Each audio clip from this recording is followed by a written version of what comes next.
All right, welcome to the next level. Got my man Ethan McKinney with us today. How we doing, Ethan? Good, good. How you doing? Awesome, dude. Thanks for coming up. Well, thanks for having me. Absolutely. Appreciate you coming in, and we're going to talk today about finding the why over the phone, right? As you started with us 3 years ago. Yep. You were in-home. Yep. In-home for the first 2 years?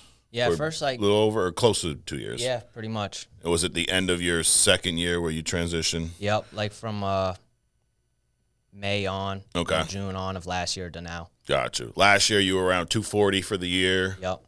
As of week 2 of August, you're at 184, so you're on pace to do a lot more than you did last year. Yep. And anyone watching, these are Ethan's results. These are not guaranteed. These are not promised. Matter of fact, I don't think most of you can do this. I mean, let's just be straight up, right? It's a day. It's a grind. Yep.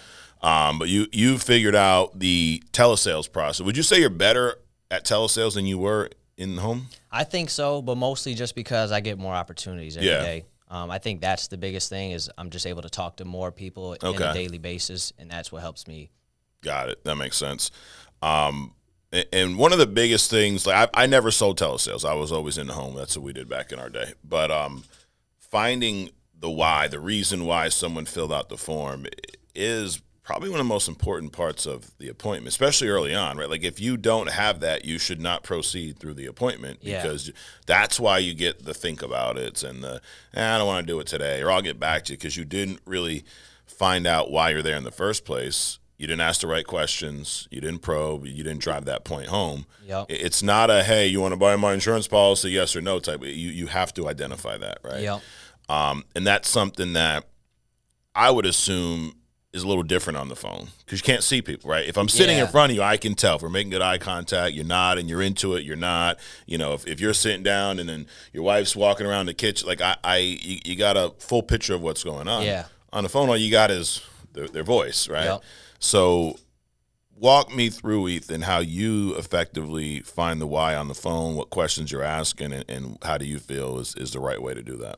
I think it's just being super assumptive and also coming at, because when I've noticed, like, you know, I could get a brand new lead in, I'll call him and he'll just say he's not interested and hang up. And it's like, wow, well, he just filled it out today or even yesterday. Like I can see when he filled it out, what he put on the form. So like he 100% filled that out. Mm-hmm. He's probably just getting a bunch of other calls about a bunch of other stuff. So I'm calling him up about insurance and he just doesn't want to deal with me. So I've had people, you know, answer, oh, I'm not interested. And I'll just ask them, well, at least, what were you at least looking for? You know, do you have something currently, or, you know, what did anyone even show you any options yet? That's something I would say. If someone, they just filled out the lead and they said they're not interested, I would say, well, did anyone show you any options at least? Like I would phrase it just like that. And they'd be like, oh, no. And I'm like, okay, well, did you at least want to see like what you were looking for? I'm just confused because you filled this out. And they're like, yeah, I just wanted, I'm like, okay, were you just looking to cover off like cremation or burial? Is that all you were kind of looking for?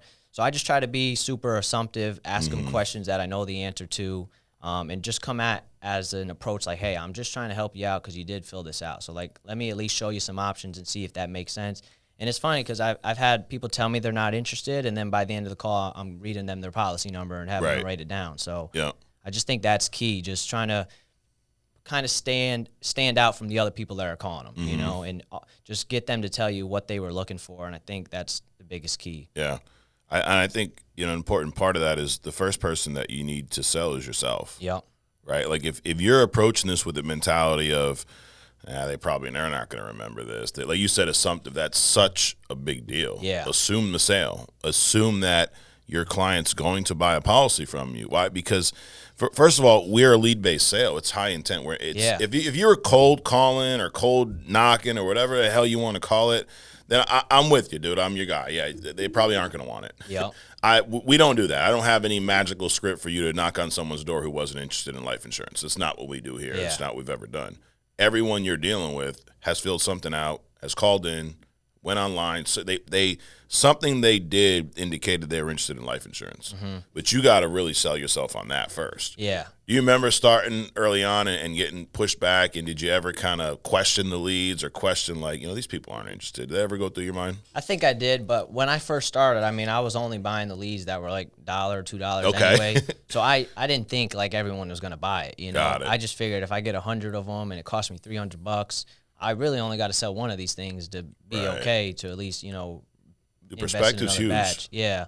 But I think just having enough leads helps with that. Yeah. But definitely at first, and also not trying to like argue with them. If someone say, "Oh, I'm not interested," instead of like, well, "Dude, you just filled this out. I just got this today. Yeah. You put your birthday down." Instead of going right into that, I just ask them, "Hey, did anyone show you options yet? Did you at least find out what you were looking for?"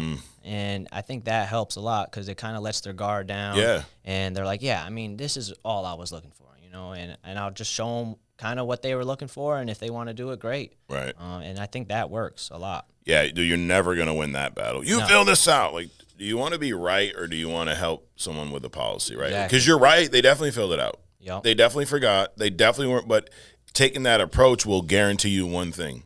They're not going to buy from you. Yep. And over the phone, I feel like that window is a lot smaller. It is. Because when I'm sitting down face-to-face with you, like, you'd have to ask me, hey, can you get out of my house?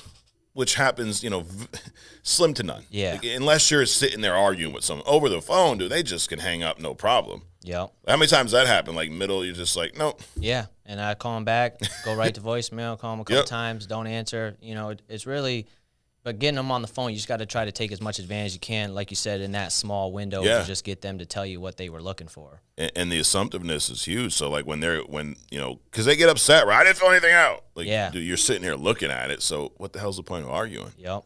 And I love that. Just, hey, did anyone show you options yet? It's a different question. Yep. And the person who asks the most questions has control. Exactly, because a lot of times they're probably filling out just looking for a price. And Absolutely. They know they're not going to be able to get it without someone calling them. So correct. And if a couple people call them, that's just something I've always said. Well, hey, did anyone at least show you what you were looking for? Yeah. I'm only calling you because you filled this out. I mean, it only takes about 5 minutes just to show you some options, and they're like, okay, yeah, that's what I was looking for. Right. And then you just go right into it. But as soon as you just get them to commit to just hearing you out, you have a way better shot than trying to argue with them in the first 30 seconds. So how do you take it from there? Because I could hear people, well, the guy's still not interested. He's going to listen to options. How do you take it from that point where you're getting pushed back? He goes, no one showed me options, dude. And you're like, all right, it'll take a few minutes. How do you go from there to helping them with a policy? Yeah, so say I say, like, hey, has anyone showed you options yet? No. Okay, well, did you at least find out what you were looking for? No. And I'll just say, okay, well, were you just looking for something to cover off, like, final expenses? Because I do all final expenses, so, like, cover off burial, cremation, something like that. And they'll be like, yeah, I was. And I'm like, okay, well, did you have any coverage currently or nothing yet? Oh, I don't have anything yet. Or if they already have a policy, it's even easier. Oh, I already do have something. Okay. And were you just looking for something cheaper, or were you looking to see if you can get more coverage? Oh, I don't think I have enough. And then once you're there, you got enough you need to just keep them on the phone. They already said what they were looking for. I just go right into them. Like, hey, it only takes a couple minutes. I just got to ask you some health questions, see what we can get you approved for, and just go over some of the cheapest and best options with you. And then once I get them there, if it's in their budget and they can afford it, most of the time they're just going to do it. Yeah, absolutely. Was that uncomfortable early on, asking all those questions? I think at first, whenever they told me they're not interested or I didn't fill that out, I would try to fight them about it. Yeah. I'm like, well, dude, you just filled this out. I got your name here. I got your phone number. They're like, oh, that's all public info. I didn't fill that out. So when I stopped doing that and just throwing it out there, hey, did anyone show you options yet? It just gives me a much better chance. Yeah. At least having them hear me out. Because that's all it really is. If you can get someone to sit on the phone for a couple minutes and, at least see what the prices would be, a lot of times they're like, oh, that's not too bad, or oh, that's cheaper than what I have now. Yeah, do you feel most people think that it's going to be a lot more than it really is? I think so, or they think it's going to be some super long process. When I'm doing a telesale, I'm probably spending 30 minutes at the most. Average 25, 30 minutes is all it really takes, unless, it's taking them 10 minutes or something to find their checkbook, but that can happen. But most of the time, it's a pretty quick sale. Yeah. And that's why asking the questions is so important, because you can uncover what their issue is, right? Yep.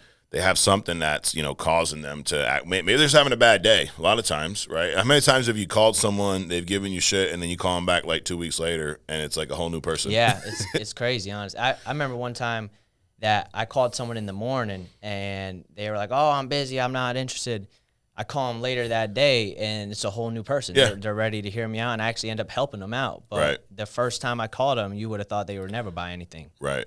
And that's why mindset's so important, because if this isn't right, you don't call that client back. Yep. You know what you do? You get pissed off, you rip up the lead, throw it. I ain't calling that guy no more. I'm never getting those types of leads again. Yeah, and it really, something I noticed with telesales, it's really honestly all about just catching people at the right time. You know, if you call someone, they're just getting out of the house, and you're like, hey, dude, I'm getting back to you about the insurance, they're just going to not want to deal with it. But if you catch them, they're sitting down, they were just with their family or something, and you just catch them at a better time, you know, they'll probably hear you out. So that's really what I think telesales is about, just trying to catch people at the right time. Right. Do you try to confirm that before you move forward? Like, do you have a few minutes? Like, what do you ask to know that, okay, this is an appointment? Well, usually, because I do mostly one-call closes, but I do appointments too.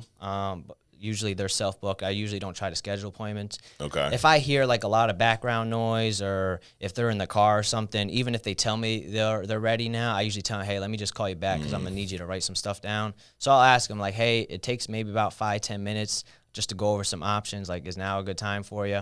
And they'll usually say yes. But if not, I'll try to figure out a good time. Yeah. But if I know they're home, usually I'll try to get it done there. But if they're out and about at the grocery store, I really just try to set up a better time to reach out to them. Okay. So you're doing one call close unless it's, you know, something's going on where you can determine, because that's like, you know, I guess the in-home equivalent would be if you're married, I show up, your wife's not there. Yep. And you go, no, Mike, it's fine. Come in.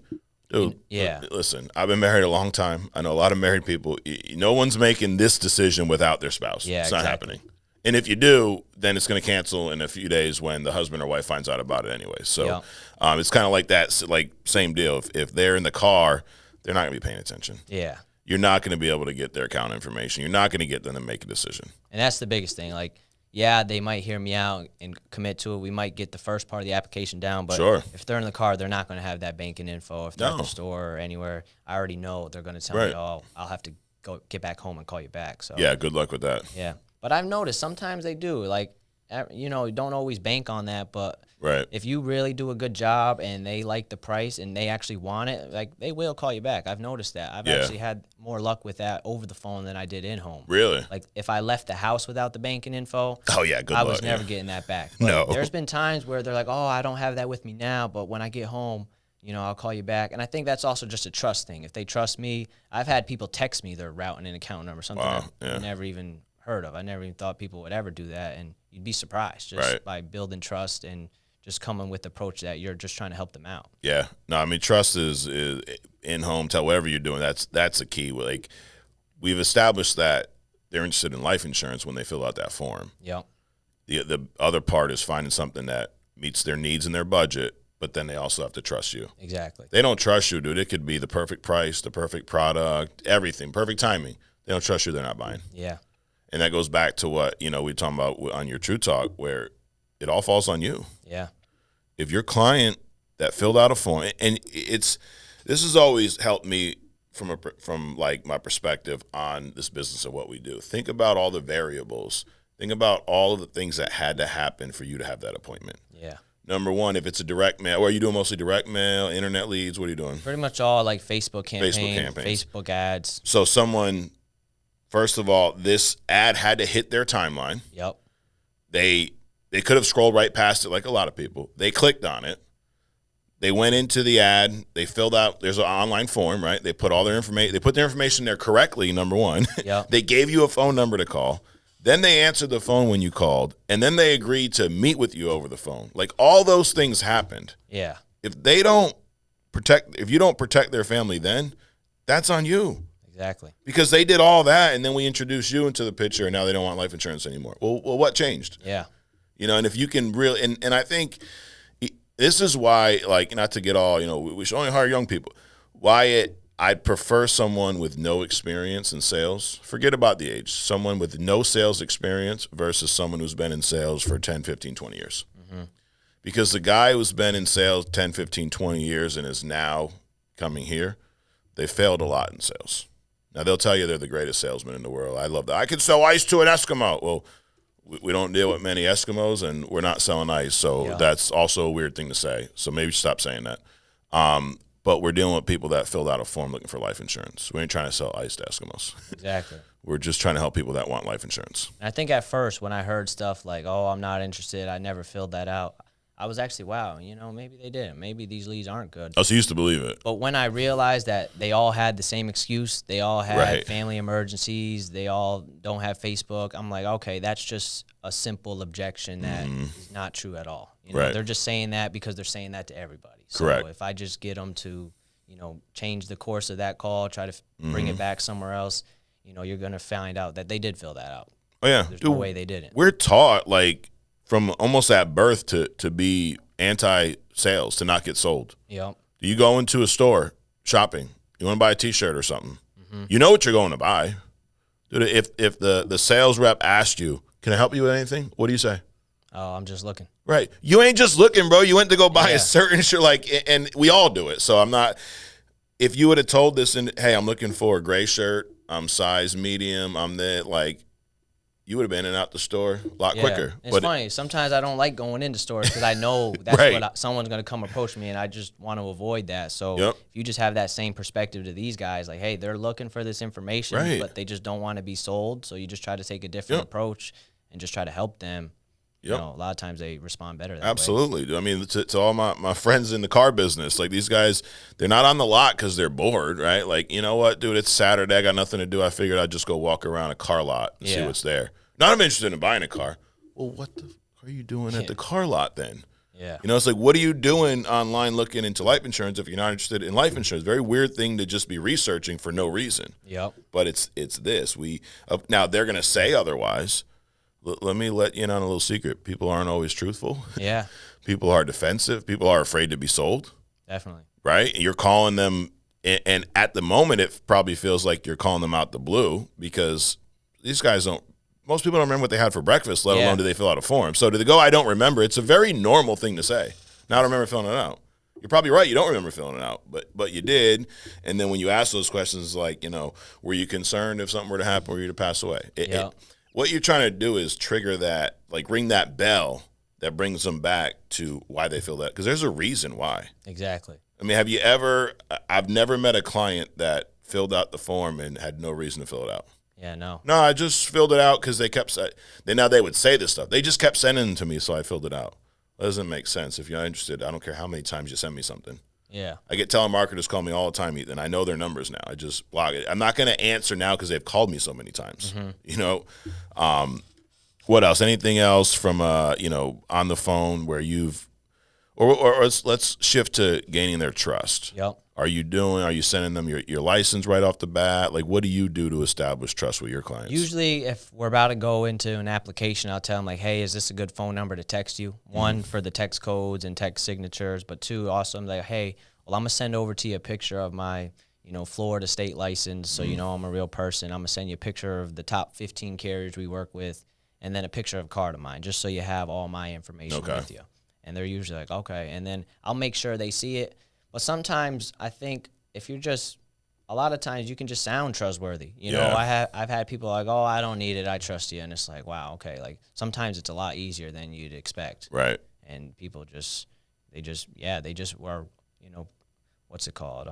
Just trusting, I forget what the word is or something, but just they trust you blindly. Like they're just going to follow you blindly. Don't have to see any of your information. Usually I still send it to them because I want them to have it. But you'd be surprised that just your voice and the questions you ask can build trust. Yeah. When you talk just like you do right now, just kind of low and just chill almost. Yeah, and I just match, their tone. Yeah. If someone picks up like, hello, I'll be like, hey, Mary. Like I'll just try to match them, maybe get them to laugh, try to have a good time on the phone with them. Yeah.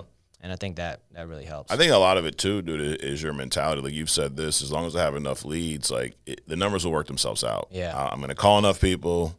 Some are going to buy, some are not. It is what it is. Yep. You're not going from this, I need to sell every client type, and because that comes through. Yeah. Desperation comes through. I don't care if you're on the phone, in-home, virtual, your clients can tell. Yeah. There's agents that ruin deals just because of that. They come across too desperate. Yep. It's like they're halfway through the app and they're adding up the commission on their phone. Like, dude, slow down. I believe this, that in order to have success in this business, you have to actually care about people. Definitely.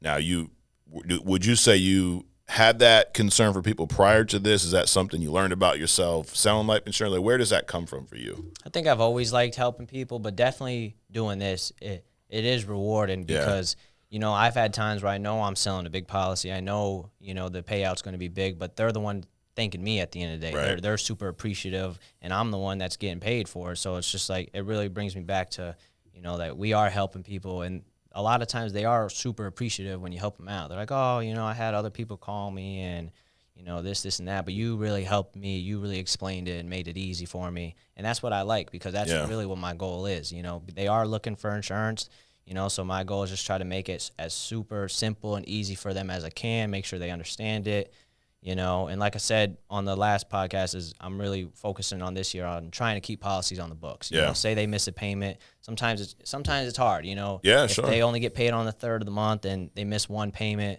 they definitely can't pay it a week later, and the double payment next month's going to be really hard. So I just think getting a good payment date for them, especially over the phone, like, hey, you know, what day of the month do you usually pay your bills? Or you have a couple other policies now, what day of the month do those usually come out? And then I'll try to set it up on that, coincide with that. And I think that helps, you know, keep policies on the books, make sure that first payment goes through. And then sometimes just, you know, or just not post-dating it at all. You know, hey, this is day one coverage if we get you approved. If you want the coverage to start right away, first premium takes about 2 to 3 days. Is that fine for you? And they'll say or they'll tell you, hey, no, I don't. Communication's huge, because like, if you just assume, you know, and you're talking out of both sides. No, definitely assume the sale, assume that your client wants protection. But when it comes down to the payment, this is where you don't want to assume anything. You want to ask, you want to make sure, hey, this, whatever it is, $150 a month, are you okay with paying this every single month? And I downsell a lot of times, you know, and that works too. And I think when you do that, asking for the banking info is not a big deal. Right. You're setting it up like, hey, I just want to make sure this is good for you. Oh, yeah. You know, you can always start with something lower and add more later, you know, if this is comfortable, we can do it. And then when I ask them for the banking info, I'm not catching them by surprise or anything. They're like, okay, let me go get that. Dude, if you have trouble getting the banking info, either they don't trust you or you made it too expensive. And both of those things are your fault. Because if they want it, they'll pay for it. Exactly. And that's really what it comes down to. You don't get up at the register and they go, it'd be, you know, $32 for that T-shirt. Ooh, like, dude, what do you mean you wanted it, right? And the price tag was already on there. What do you mean now you're not going to pay? Exactly. You knew the price the whole time, but if you and a lot of times I feel like we ignore. I say this about agents when they recruit, they ignore red flags. I think some agents do the same thing in their appointments. They ignore things that are just they're red flags, dude. They're, like he's a little hesitant. He keeps asking about the whatever the case may be. Address it. Hey, Ethan, every single month, $150. This thing's going to come out on the 12th. Is that cool? I usually ask them, like, you know, 3-4 times. I repeat myself a lot in the application just to make sure they are comfortable with it. You know, obviously there's only so much you can do, but that's definitely what I try to do, especially like if I ask for their social and they're a little hesitant at first. After I get it, I always reassure them, like, hey, that's just what they use just to, you know, verify this is the right Bob Johnson and that, you know, you're healthy enough to qualify. I usually always try to reassure them on the phone because, you know, sometimes for them it can be scary. You know, a lot of times they might have been scammed by someone in the past. And a lot of times that's what holds their guard up. But like I had one guy that I helped out the other day. You know, first few minutes of the call, he was like, oh, if it's automatic draft, I cannot do it. I would not be able to do it. I love those. And then, you know, 50 minutes later, I'm reading him his policy number. We got it set up for the 3rd Wednesday. And just taking the time to really address their concerns, build that trust is what's going to help you. Was his concern the automatic draft or was his concern the day it was coming out? It was the day. He exactly. He was like, I don't get it on the same day every month. You know, I'm like, oh, well, do you get it on every 2nd or 3rd Wednesday? And he was like, yeah. I'm like, well, yeah, but most people we do, that's how we usually set it up. So you don't have to worry about it. And then that's what got him to, when I got to the bank and he was like, oh, I'm ready. You ready for it? And he caught me off guard. He already had it, you know, just right there in his hand. That's funny.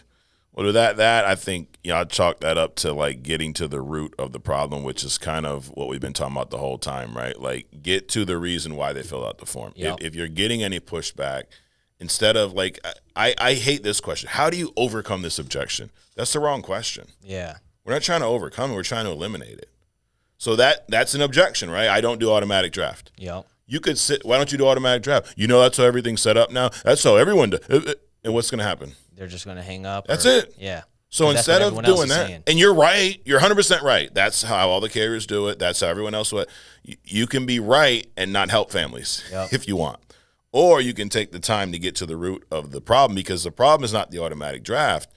I don't know that anyone that's their issue. It's usually the day it comes out or the amount, right? Like, I don't know, can I afford it? Well, first of all, we're going to figure that out today. and you're going to tell me when the reoccurring draft comes out. Yep. Problem solved. Exactly. But you got to be willing to ask the additional question. And that's, I mean, I think if you take anything away from this podcast, the biggest thing is ask questions. Yep. Ask questions. When you get objections, ask questions. When you get questioned, ask questions. Just ask. The person who asks the most questions in the appointment wins. Yep. And that's your job as an agent. And just don't try to fight the objections. No. Just ask them, like, what is their concern? Right. Like you said, if you just tell them, well, that's just how they do it, they're like, oh, well, I'm not going to do it. No. I've seen that happen. Yep. Like I said, this guy, originally I would have thought, man, maybe I never would get this guy. But because I sat there, asked him a few questions, figured out why he was concerned, he ended up giving it to me no problem. Right. Absolutely. And I think a lot of it is the work you've put in, because you have to be willing to make mistakes in this business to learn from. Yes, you can learn from other people. You can learn from these trainings. You're going to take a lot. But the biggest lesson you're going to learn is when you go out or you get on the phone and you screw something up. Yep. And you do something the wrong way. Because I got to imagine there were probably times where you'd get that objection and you would fight it early on. Yeah. And you realize, like, oh, shit, this ain't going to work. Exactly. But it's in those moments knowing that it's not the client. It was you. Yep. And you can go, well, I don't know yet. We know.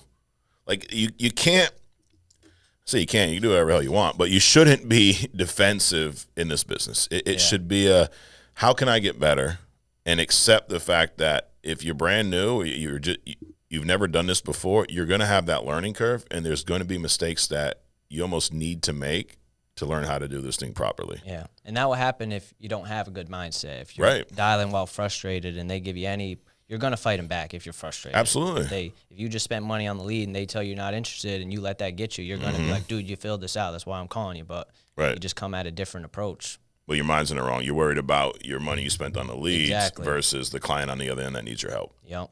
And that's why I say if you actually care about people, you can have success in here. You can't fake that. Yep. You can't fake. And I'm not guaranteeing you can care about people, but have no work ethic and have a shitty mindset, you also aren't going to have success. Yeah. The care about is just not that. You ain't getting paid on that alone.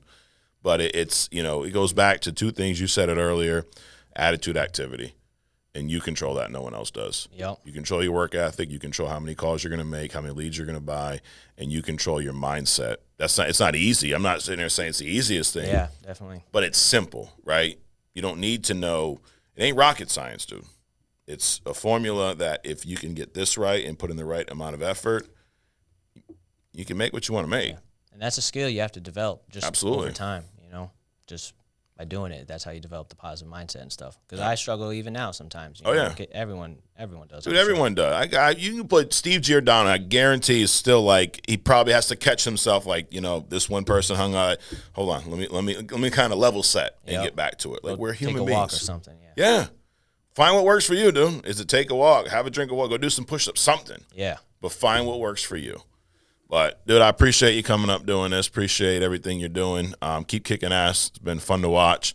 And I look forward to handing you an award on stage in February. I appreciate that, and thanks for having me. Absolutely, dude. Guys, thanks for watching. Hit subscribe button, download, or share this with your friends, your family, anyone. Share it with your agents. But remember this, attitude, activity are the two things that you can control. And if you have those under control, you can achieve whatever you want in this business.